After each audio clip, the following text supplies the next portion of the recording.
Covered a lot of stuff last night about kind of the character and your mindset going into this. I wanted to ask you about some of the physicality of the character, particularly like the handling of guns and things like that, and how much training.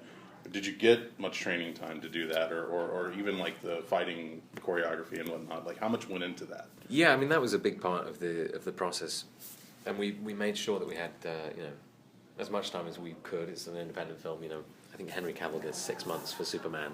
We had about 6 weeks, but you can get a lot done in that time, and I worked very, very hard, and there was a big nutritional shift for me, just eating a lot of protein every 2 hours, which got quite boring after a while, but also hitting the gym hard with a guy who was pushing me through pain barriers I didn't even know existed, and then in the afternoon the martial arts, which I found particularly the discipline required for that kind of stuff. It's almost like a form of choreography, it's a form of dance, really, and very, very good for the psychology of the character as much as the physicality and the aesthetic. At lunchtime we go down the gun range and stand alongside members of the public firing off their weapons down by LAX, and then we went out into the desert and got on with it. So it was a lot of very unfamiliar stuff for me in this, but really fascinating getting my head around all that. Did you learn a little bit about yourself, like when you started using guns? Because people don't realize, like when you see it in movies, everybody sees people using guns in movies, but when you fire a real gun, I mean, there's such a power that comes with that, and it really kind of teaches you about how you personally can handle that. Did you learn anything? And I mean, even firing something like, obviously you have these blanks, and they have sort of quarter rounds, half rounds, depending on what the look that they want to get. And sometimes it's a full round, which has pretty much the same kickback as a real live round would, and that in itself was it was quite a shock to me at first. And you have to for the sake of the camera get over that kind of the very British response to a gun going off, and try and keep your cool. So that's as much part of the practice as actually handling the thing, and as an actor, you always, especially if you're taking on a role like this, you want to look and feel as authentic as you can. I mean, in that short time, I know that's not always possible, but we had a few good guys looking in on things, physically, how we hold the weapons, and how you load them, and really trying to I would love somebody who had a military background to watch this and think that it wasn't too bad, Yeah. Well, first of all, I want to say that I'm not going to invite you into my house as a guest. After Sorry about that. Too much murdering for my taste, but my roommate watched it with me last night. He brought up a really funny question I want to ask you. So he said, I wonder if, since he did a lot of killing and fighting in that movie, if you had any nightmares while sleeping.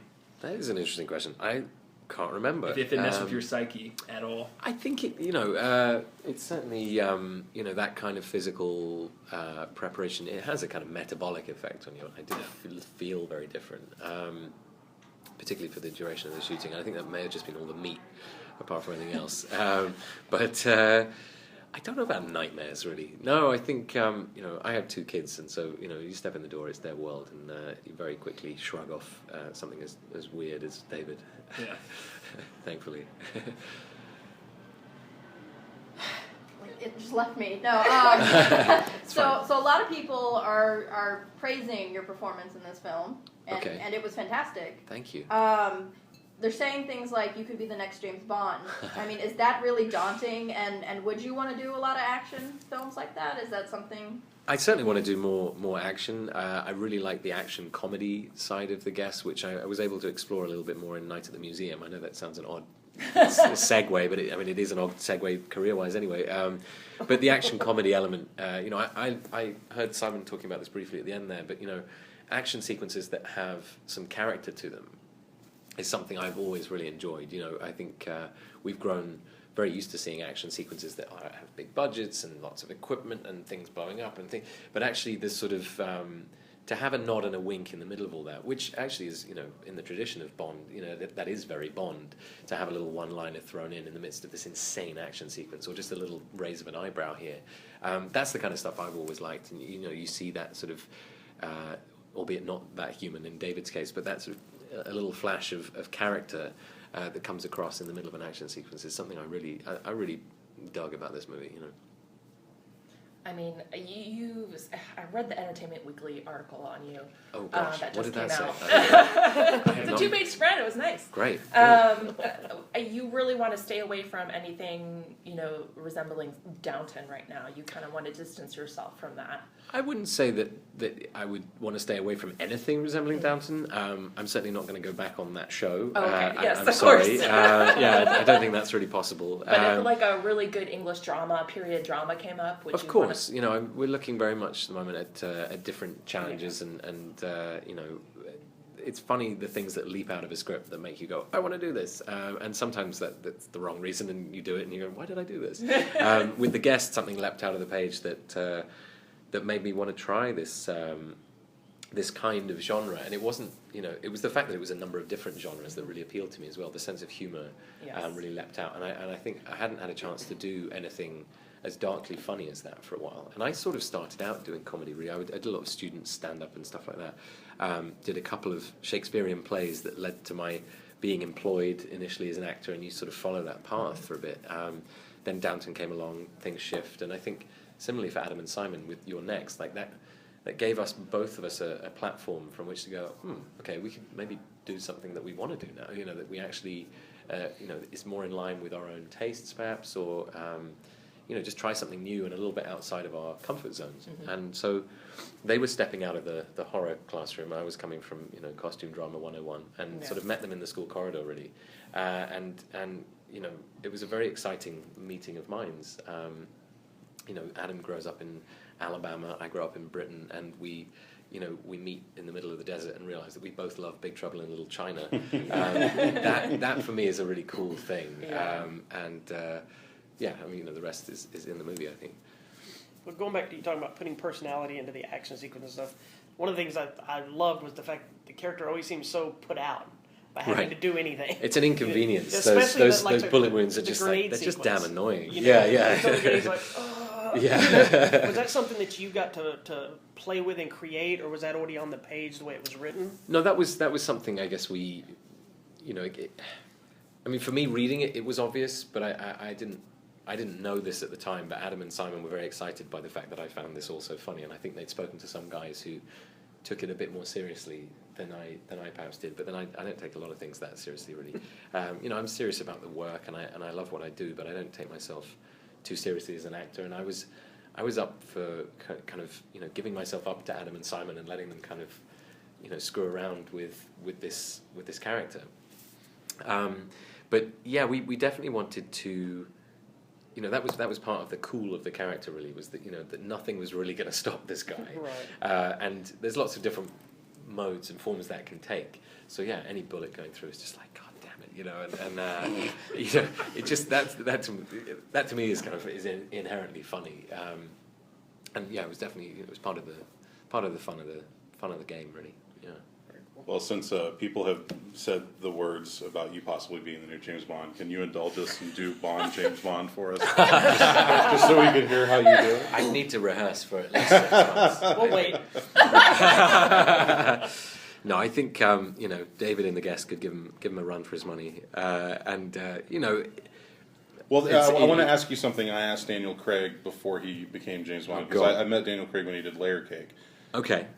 Is it nerve-wracking to think that playing a character like that and what the pressures and the things that come with that, is it something you would want to do? Is it something that you think you could see yourself doing and still be able to have a family life and have your own somewhat anonymity? Because I think he kind of gave a lot of that up. Did you really ask him all these questions? I did ask him all the questions. And what did he say? At the time, yeah, he's like, no, I'd never do it. Yeah, it's exactly what he did. He said, I did not want to do this because I would give up all my anonymity, and then like a week later he got signed to be James Bond. That's hilarious. Well, I'm going to say exactly the same thing. Because then you'll be James Bond. Exactly. In a week. Yeah, we'll see what happens.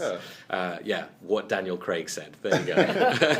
Did you? Sorry, go ahead. No. I was just the other thing I wanted to ask you was like in the scenes like when the talking about the kind of the comedy that comes out of this, and like the scene like when they show you in the window, and you just have that dead-eyed stare. Yeah. Were there certain influences that you drew upon? Where like were there other characters from films and things that maybe you wanted to say like that guy has exactly the same quality I want to bring to this character? Yeah, there were a few. I mean, for that specific scene, I'm not sure exactly, but I know that obviously, Kurt Russell was a big influence in terms of the fun that he's having up on screen in those movies. Yeah. Uma Thurman in Kill Bill. I'm not sure if I'm allowed to cite Uma as an influence, but there she is. But also, there's a great British film from the '60s called If. ... by Lindsay Anderson, which was Malcolm McDowell's first movie, and I saw that movie way too young.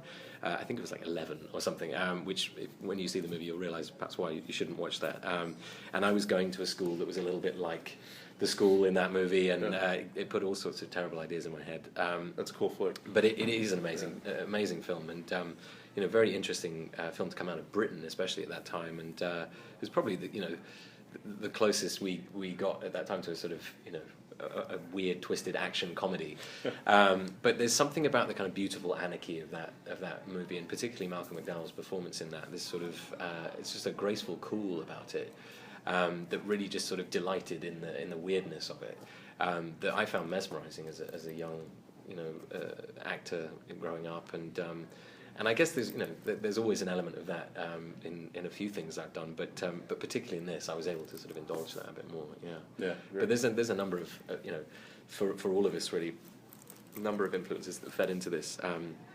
Adam made me go and sit down and watch Terminators 1 and 2 back to back, which I'd never done. I'd seen them both, but never back to back, which is an experience I recommend highly. So that had an influence too, I guess. Coming projects you want to talk about? I guess, yeah. We've you're got. So great in this. I want to see more. Thanks. Yeah. Walk Among the Tombstones is Scott Frank's new movie with Liam Neeson. That's coming out on the 19th, which is a sort of hard-boiled noirish thriller. And then at Christmas we have Night at the Museum playing Sir Lancelot, which is much sillier than the other two. But like I said, it's sort of action comedy for me. And an amazing sort of world to step into that, and something that my kids will be able to see before they see The Guest, maybe. Yeah, although I'm sure they'll see it way too young. Yeah. So a movie coming out. I think is it called The Ticket, where you play a blind man that regains his sight? Blind man regains his sight. We've literally just wrapped on that. We shot that over the summer, and it was. Sounds like a really interesting concept. It is an amazing director as well, Ido Fluke. He's been living in Williamsburg for about 8 years, an Israeli director. His first English language feature. And it was one of the most beautiful scripts I'd ever read, and I met him about a year and a half ago, and we talked, and never quite dreamed it would come together, but we managed to put it together this summer, and very, very intense experience, and I look forward to seeing what comes of that. Yeah, great, fantastic. Very different again, The question I was just a silly question. Did you have to practice in the mirror? Practice in the mirror your brooding kind of stare, like? Only for 31 years. Oh, okay. Did you have to practice the ab shot? The ab shot. Well, that was yes. I wish I'd started earlier, but yeah. Is that like in the like notes? It's like, okay, today is the ab shot day. Like today's the day. Yeah, I come out of the thankfully shower. they put it a little later in the shoot to give me as much lead time as I was allowed. But it's like the dreaded day. Yeah. But I mean, I kind of loved it because in the context of the movie, it's a gag really. It's a funny beat to see a character like that objectified in a way that 80s horror movies objectify a girl. It's very 1980s, and so to see the there is a shift happening, I think, and it I like that it makes people laugh. Yeah. So did you do some research on how to be that Southern mentality? The yes ma'am, no ma'am, very calm and cool and. It was interesting getting my head around the accent, and I've always enjoyed voice work and accents and that kind of thing, but to get to work that into some on-screen stuff has been great, and it really delighted me how much of that informed the character of the role. That southern drawl, that southern charm that gets him in the door, that ingratiates him to most of the family, most of the people in this world of the Guest, with the possible exception of Anna, who just doesn't. She's not buying it for a second, and she is really his toughest mission to complete, to win her over and ultimately empower her, But no, I loved how that sort of southern drawl sort of affected the mode of speech, the mode of thought, and it's just a different. I wouldn't say a different speed of thought, because I don't want to suggest that for a minute that southern people think in a different but it is a different it's a different way of going about your business, I guess. Just take the time, and David particularly, in a very very military way, controls the flow of information to the people around him very very well, so that enables him to keep that calm, I think. Well, it's kind of funny, the sequence when I guess first time you meet her, and you call her ma'am. Right. And then she's like, yes, ma'am. And she kind of there's almost like an undertone mocking of like, you don't talk like that for real. Right, right. But some people do, Yeah. as I've discovered. Again, as an Englishman, I'd be like, huh? But, you meet these people, and thank you. And I had a great friend of mine who was from Kentucky, actually. He recorded I usually get people to record the Gettysburg Address, just so that I have all the sounds, the consonants and vowels and things. And so I had that, to sort of play off and learn from a little bit. And just, it's fascinating to me getting to know the United States a bit better and realizing what an absolutely enormous country this is. And the real, I knew there was a spectrum, but, just realizing quite how diverse and complex that is, and what a weird place, New Mexico is compared to New York, Right. and yet you're united apparently, which is it's amazing. Yeah, well done. Yeah.